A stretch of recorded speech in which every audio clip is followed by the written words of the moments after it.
Hello friends. 1 अप्रैल 2025 से ऐसे बहुत सारे डेली रूटीन के ट्रांजैक्शंस हैं जो इनकम टैक्स डिपार्टमेंट को ऑटोमेटिकली पता चलने वाले हैं, भले वो ट्रांजैक्शंस इनकम के हो या खर्चे के। और वह सभी ट्रांजैक्शंस इनकम टैक्स पोर्टल पे रिफ्लेक्ट होने वाले हैं, एआईएस एंड टीआईएस स्टेटमेंट में रिपोर्ट होने वाले हैं। इसीलिए हमें इन सभी ट्रांजैक्शंस में एंटर करने से पहले केयर लेनी बहुत जरूरी है। ऐसे ट्रांजैक्शंस कौन कौन से हैं यह हम लोग अभी वन बाय वन देखेंगे। पहला है कोई भी इमूवेबल प्रॉपर्टी का सेल और परचेस, जहां पे हम लोग 26 क्यूबी फॉर्म फाइल करते हैं। ठीक है। उसके बाद है बिजनेस रिसिप्ट्स। अगर हम लोग कोई भी इनकम कॉन्ट्रैक्चुअल बेसिस पे या फिर ब्रोकरेज और कमीशन या फिर कोई भी प्रोफेशनल फीस कमाते हैं, जहां पे फॉर्म 16 और फॉर्म 26 क्यू भी इशू किया जाता है, वो भी ट्रांजैक्शंस। उसके बाद है कोई भी बिजनेस एक्सपेंसेस।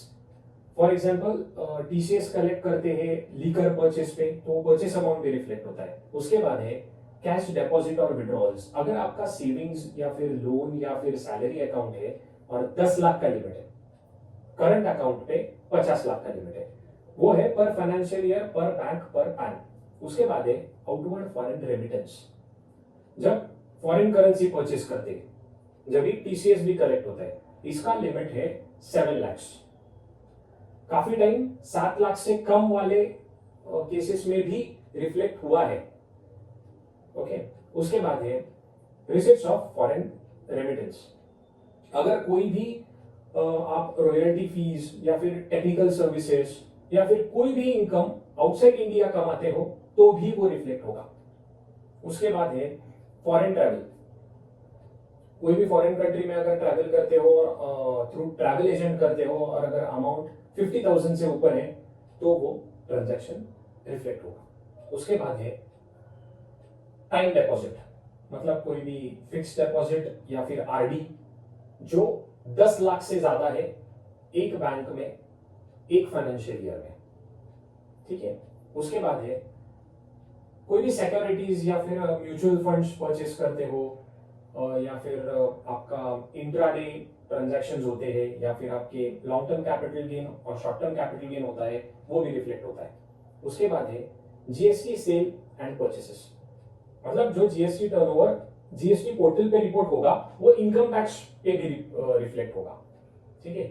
उसके बाद है क्रेडिट कार्ड का बिल।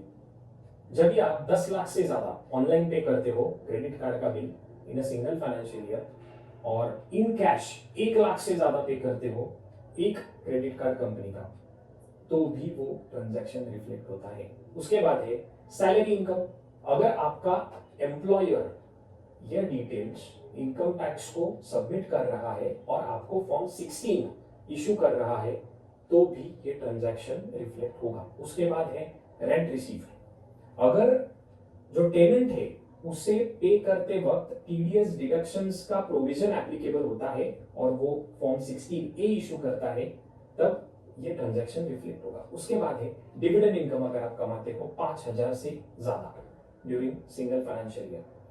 उसके बाद है नॉर्मल सेविंग इंटरेस्ट या फिर FD interest during the financial year without any limit of amount, तो वो बैंक वाइज रिफ्लेक्ट होगा आपके एएसटीएस में।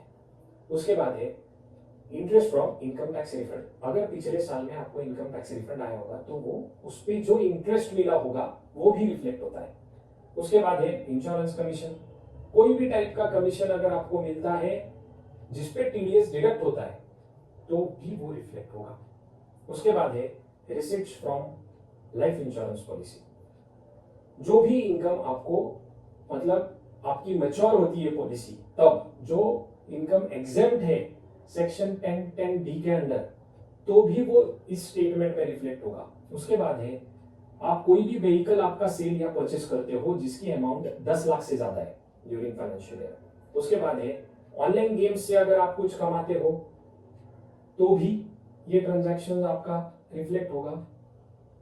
उसके बाद है अगर आप क्रॉसवर्ड पजल गेम्स से कुछ कमाते हो, तो भी ये रिफ्लेक्ट होगा, जिसपे टीडीएस होता है 30% से स्ट्रेट फॉरवर्ड। उसके बाद है विनिंग्स फ्रॉम हॉर्स रेसेस।